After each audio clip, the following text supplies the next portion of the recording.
What's good, gamers? My name is Dr. Ryan PsychSensei here, and today I'm diving into a very interesting article looking at the effects of consuming energy drinks, I guess high levels of caffeine, and high-level League of Legends play. As a coffee addict myself, I'm really excited to see what the differences are with energy drinks, not having energy drinks, or consuming abundance of not alcohol, or caffeine, and how it affects your gaming. I'm really also interested to see how they balance out other things such as sleep, breaks, exercise, other things that affect gameplay and performance other than caffeine. I'm wondering also from any of you out there, what is your relationship with caffeine and energy drinks, and how much do you consume before you actually go and try to perform in your game? As always, what I like to do is I'm going to read this article, I'm going to model the Pomodoro technique, which is a very simple time management technique. All you need to do is set a goal, then do that goal. I also set my timer for about 20 minutes. And at the end of the 20 minutes, I like to get up, stretch, interact with chat, answer all your questions, maybe just think about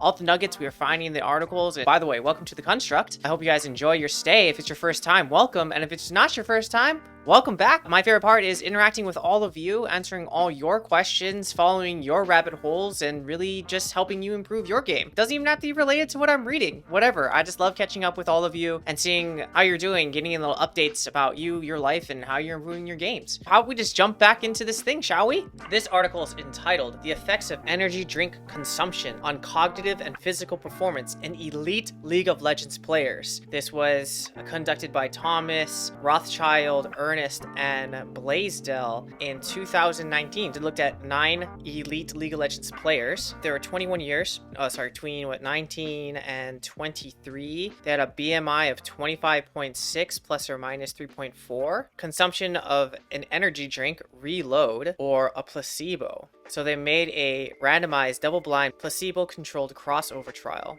After consuming the placebo or the energy drink, they played 3 competitive league games. They also tested their attention, reaction time, and working memory. They examined fatigue. They also reported sleeping 8.1 hours per night, playing League for 10.3 hours per day. Shit. And playing other video games for 1.8. And exercising for 4.2 times per week. That's actually not bad at all. What they actually found was this. Our findings suggest that elite esport athletes do not demonstrate a mental or physical improvement in performance relative to the treatment, supplement, or indices measured in this study. No differences, Really interested to see where these athletes may have attributed their success to if it's not the energy drinks, and I'm just more excited now to see how it was affected. Yes, unlike other sports in which physical traits are key to success, success in esports is primarily related to mental functioning and ability relative to individual fluid intelligence coupled with the group's collective intelligence. This is what's up right here. Boom. Could not agree more. Here's your definition of mental fatigue. Mental fatigue has been defined as a change in a person's psychophysiological state, which occurs during or following sustained periods of cognitive activity and is characterized by a decrease in attentional ability. When we talk about esports, what we're talking about is cognitive tasks and attention, all of that stuff. So we're talking frontal lobes. Therefore, it is reasonable to postulate that mental fatigue is a key component to esports performance, as players are required to sustain peak cognitive performance as well as motor behavioral tasks for several hours of competition. That's what we're talking about. When we're talking about esports and competition, sure, it's mechanics and knowing how to execute those mechanics in real time, but more than anything, what we're talking about is your cognitive ability, your cognitive performance, your ability to utilize your brain. That's what we're talking about. To provide yourself with an advantage, most people are looking into neurotropics, or basically drugs that enhance your cognitive performance and functioning. So that's why they would suggest energy drinks. It prevents mental fatigue and improves performance by maintaining alertness and wakefulness. I mean, I can see where that is, but maybe we'd have to read more studies about what types of drugs actually improve brain functioning and performance. But if I'm thinking about caffeine, if I'm thinking about stimulants, if I'm thinking about these types of drugs, the thing that I'm thinking about is they're probably really good at wakefulness because it keeps you up and it's stimulating your mind and making your heart pump and all those kinds of things. But at the same time, if I was going to think about what types of tasks are most effective for these types of drugs, my guess would be they're very low cognitive tasks. So sure, maybe like running, you can do that for a really long time, but the amount of brain power and thinking it takes is very low. Or I'm thinking about like reading. Sure, just getting it done and doing that task is probably very easy. Yeah, sure, it's cognitively demanding, but really what's more cognitively demanding than just reading is processing information and building upon that thing that you just read. Because I mean, think about it this way. You're reading all the time, but you're not always processing or absorbing what you've just read. For example, think of signs. Very small words, you're not doing a lot of processing. Because the processing is so shallow, you can do it very quickly. But as soon as you're expected to expand, reflect, build upon an idea, that takes more brain effort and brain power. And think about how studying and trying to get things into your brain, if you're just hyped up on caffeine and no sleep, how much of that information actually gets into your retention, into your long-term memory? How well is your encoding? My guess is, and I'm speaking from personal experience also, not very good. Caffeine, L-theanine, theanine. I'm not gonna even try these. Phosphatidyllisterine, nicotinamide. You know what this starts reminding me of? You know, back in the day before cell phones, when you'd have to use the bathroom and you're just grabbing like shampoos and stuff and you're trying to read the ingredients. That's what I feel like I'm doing right now. So synthetic stuff, drugs. While there has been concerted effort to examine the use of ergogenic acids in other sports, no such studies have been performed in esports. I think it's really interesting how there's been a lack of actually studies into esports and this and that. At the same time, there's so much money being thrown at it. Thus, no evidence-based recommendations can be made for these athletes at present. In this study, we examined markers of cognitive function and mental and physiological fatigue in a convenient sample of elite esport players ingesting an ergogenic supplement or placebo during a simulated competition. We hypothesized that mental fatigue accumulated through these 3 consecutive video games would result in a decline in performance across a battery of cognitive and physical tests, and that the use of energy drinks could reduce any observed decreases. They're assuming that energy drinks are saying what they're doing and actually providing that boost that they say they do. We'll see. Study and methods. 2.1, study participants. I think really this is my new pet peeve. When I see esports like this, or e-sport, when people just do esports wrong. No hyphen, just e-sport unless it's a proper noun that is a capital E. Get it right. 9 male elite LOL players belonging to the same professional team. Dude, I wonder what the hookup with this was, man. Like, for you to actually get pro athletes to be like, yes, I want to do this study, that's impressive actually, so hats off to them, man. This study excluded subjects below 18 years of age and those who had a history of negative side effects to energy drinks or caffeine. I think that it's so common that there's caffeine in everything. In a soda, there's caffeine. Well, obviously coffee, there's caffeine. Tea, there's a small little amount of caffeine or something, another chemical that's kind of acts as a stimulant close to caffeine. Our culture has normalized the ingestion of caffeine to say that it's not that dangerous or it's not a drug because we've normalized its inclusion in whatever. I don't think people understand the effects of caffeine totally, or the dangers of ingesting too much caffeine, because it's been so normalized that we don't talk about the negative side effects of using caffeine or overuse of caffeine or over dependence on caffeine. The only things that I knew of when I was a kid was that caffeine made you short because it didn't let you sleep. That was about it. Other than that, you can eat as much as you want because whatever. All right, 2.2, study design. So they used a randomized, double-blind, counterbalanced, crossover, and placebo-controlled experiment design. Cognitive and physical measures were performed 4 times per testing day prior to each of the 3 consecutive league games. So they would report to the testing center, sign all the paperwork, do the cognitive and physical part of the battery. They'd eat the drugs or the placebo. Wait 30 minutes. Wait for that bad boy to kick in. Play the game. Post-cognitive. Test. 3rd game. Test. 2.3, treatment. It's really interesting that they gave the actual thing. So 12 grams of glycerin, 150 mcgs. I don't know what that means. mcg. Vitamin B12. 70 milligrams of magnesium. 40 grams of sodium. And 1,005 milligrams of proprietary blend. Carnitine, caffeine, L-theanine, phospho, whatever, all the other drugs. On the other hand, the placebo drink was made from Crystal Light. That's funny. Crystal Light, pink lemonade. So they took essentially a 150 milligram caffeine hit. 2.4, cognitive measures. They use the Erickson flanker test to measure attention ability. The go, no-go visual reaction time test looked at individual ability to inhibit an inappropriate response. This is attention and impulse, essentially. Physical measures. They did the finger tapping and grip strength. These are standard physical tests. And then they took questionnaires. Verbally complete a 9-item questionnaire at the first visit. Demographics.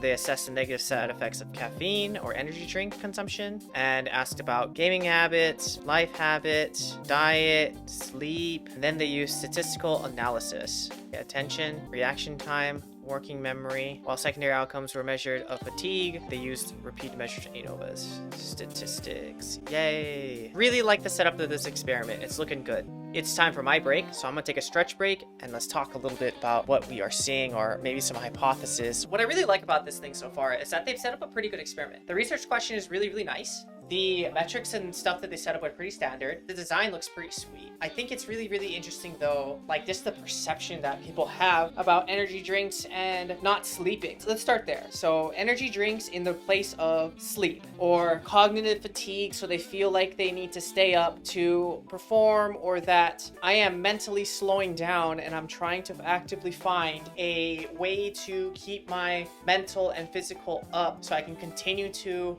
compete or perform at a high level. Where I really, really see energy drinks being pushed is like X Games kinds of sports, BMX, biking, skateboarding, rock climbing, all those kinds of like extreme sports. And then the next one is like esports and gamers. I think it's just really, really funny. I'm sure that there are Monsters and like Red Bulls and whatever, those types of companies going after like traditional athletes. But if you really think about like traditional athletes, they have sponsors like Gatorade and like beer. But for gamers, it's all about energy drinks. Maybe even students too. There's a lot of energy drinks going around because you need to study and you need to stay up and you need to retain information. But at the same time, I'm really interested to think about sleep versus caffeine. Speed versus depth, doing and learning. When we separate these types of things, it becomes a little bit more interesting of a conversation. Because if you want to imagine an energy drink and like driving a car, when I think about energy drinks and stimulants in general, what I'm thinking about is like driving a car at like 100 miles per hour, pedal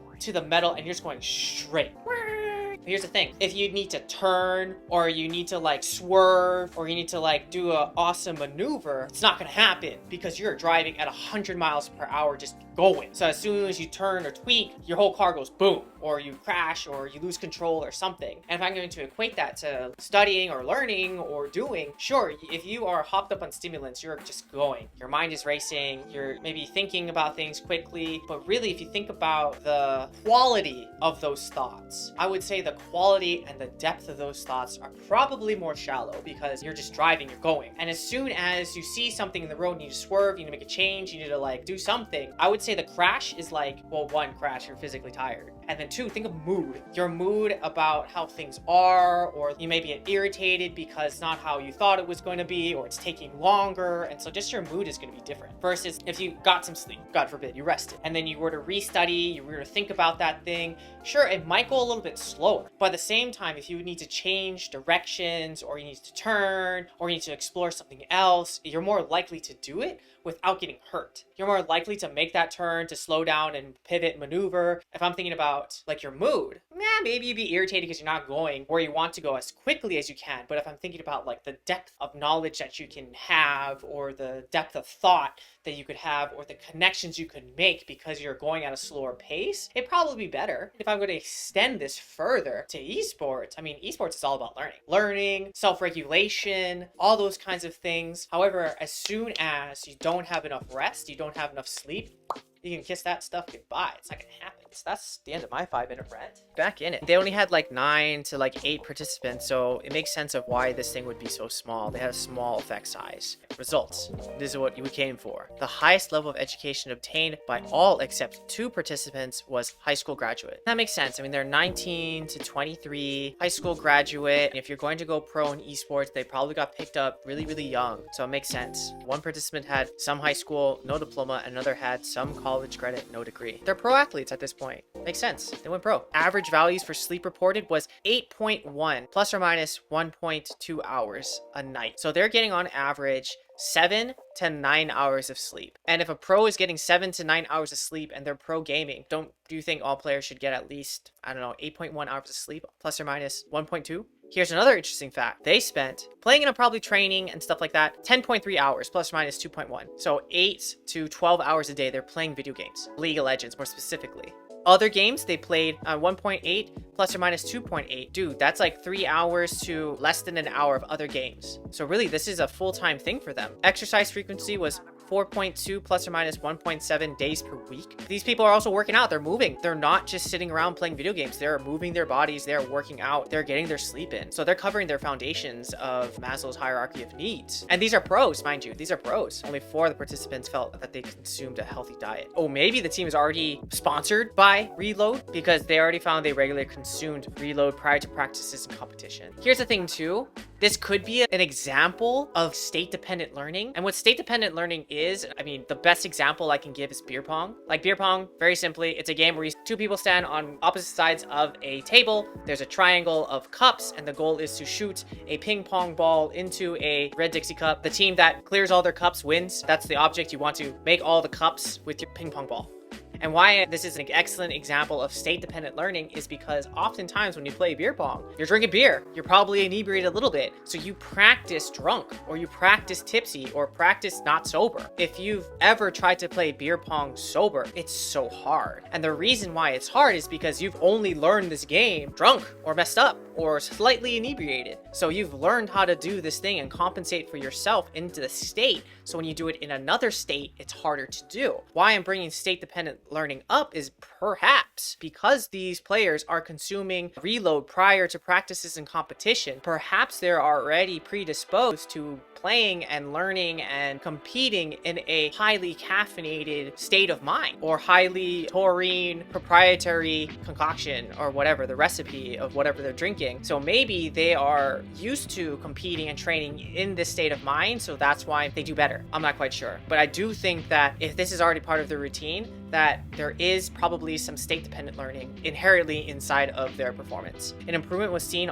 in the average reaction time for the end-back test for Reload from pre to post, but there was no significant differences across treatments or times. Another thing that they found was only hand grip strength on the left hand was higher for Reload at post, but no significant differences were seen between pre and post. Even if reaction time went up, how much cognitive effort do you think reaction time takes? The answer is either 0 or very little, because you're just reacting. The reason why I think that is true is because think of reflexes. How much cognitive effort goes into reflexes? The knee-jerk reflex, a gag reflex, a ouch, this thing is hot, pull your hand away from the flame reflex. The answer is 0, because basically the signal goes from your signal receptor, may that be pressure, a wave, something, light, to your spine. You sense it, goes to your spine, and then from there, it doesn't go to your brain, it just reacts from there. There's not even a cognitive process because it's just reacting, and that's a reaction. Reaction time, I can see why that's important, but at the same time, I'm sure if you practice enough that those things become ingrained and those now become reactions. We hypothesized that the use of energy drink would improve markers of cognitive and physical performance. We also hypothesized that mental fatigue accumulated through 3 consecutive video games would result in a decline in performance across a battery of cognitive and physical tests, and that the use of an energy drink would attenuate this decline. Our data suggests that playing 3 consecutive League of Legends games does not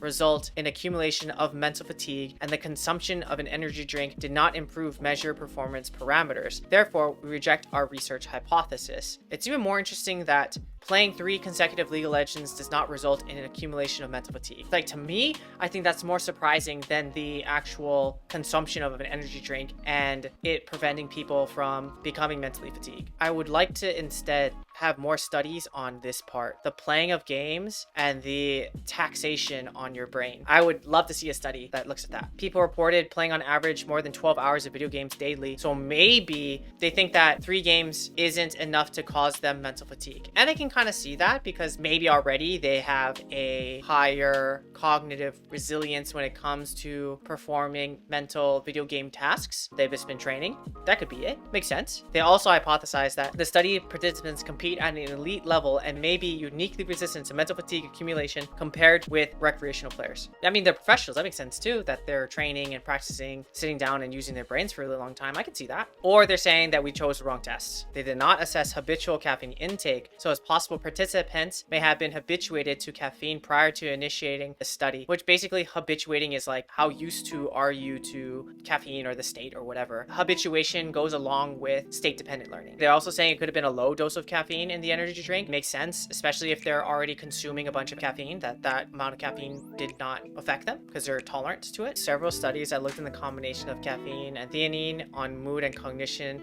have found improved alertness, while others have reported improvements in cognitive performance but not subjective alertness. Let me sit on that for a little bit. Working memory was found to improve with the reload group.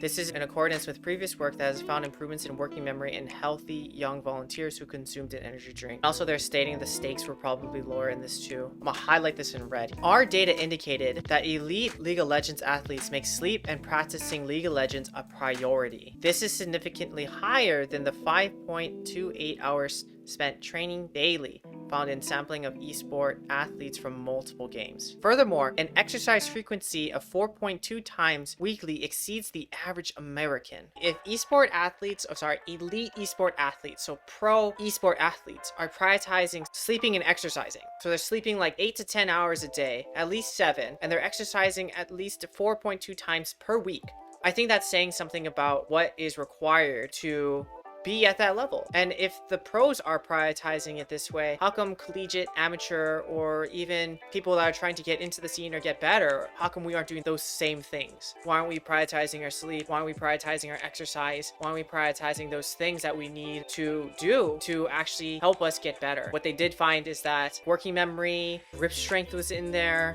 but at the same time, they didn't find anything that was like, oh my gosh, yes, drinking energy drinks before a game is good. And I guess the other thing that they're saying is like, well, maybe that was too little bit, maybe that was something that they're just used to doing. But in general, even if there was something that they're used to doing or habituated to the amount of caffeine that they're already drinking and such, even if they're used to that amount of caffeine, then that's just something that they're doing in general. In conclusion, I think it'd be a fallacy or a mistake to think that just by drinking energy drinks is going to make me more alert and think faster. I think there is a misperception, because I do think that you get somatic symptoms of alertness. Maybe there is shaking of hands, maybe there is sweating, maybe there's a pounding heart, maybe there is a little bit of tension, which are all key indicators of a stimulant. Maybe it's, oh, my thoughts are going faster, maybe it's, I feel like things are going faster and so I must be more alert, more ready. But instead you're just getting the biofeedback from your body that I just took a drug, stimulant at that, and it's working in my body. I do think that there's a piece of state dependent learning. Like if you're playing hopped up on these types of energy drinks or these types of stimulants, then this becomes normal for you. At the same time, if I don't take these energy drinks or stimulants, then when I play, I feel slower, because you are slower, you are more conscious of what you're doing perhaps, and so it feels different than if you are hopped up on caffeine or taurine or whatever is in these drinks. Sure, there may be a placebo in how you're interpreting that energy drink to be working inside of you,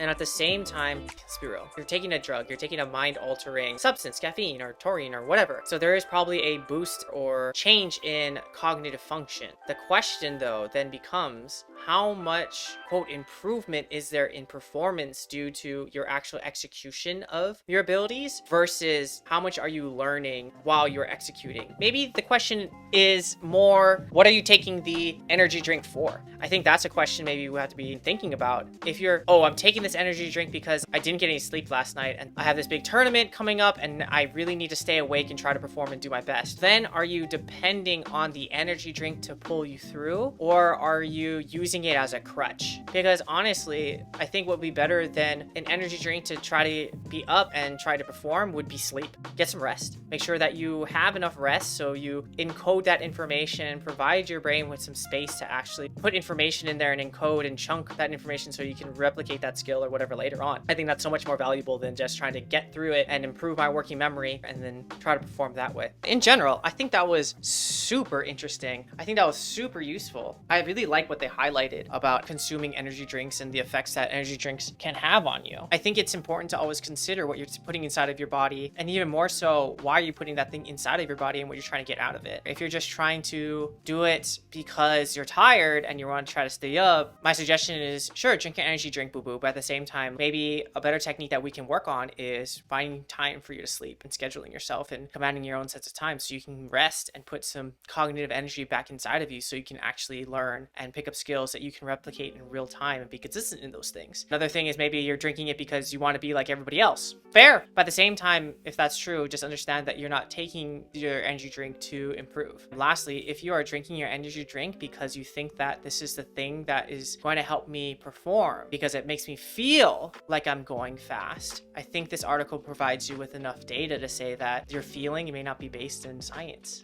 Sure, it might improve short-term things, but at the same time, it's not a long-term solution for performing at a high level. Instead, I think we should take some pages out of these pros playbook and eat, sleep, exercise, study, rest, and I'm sure you'll improve.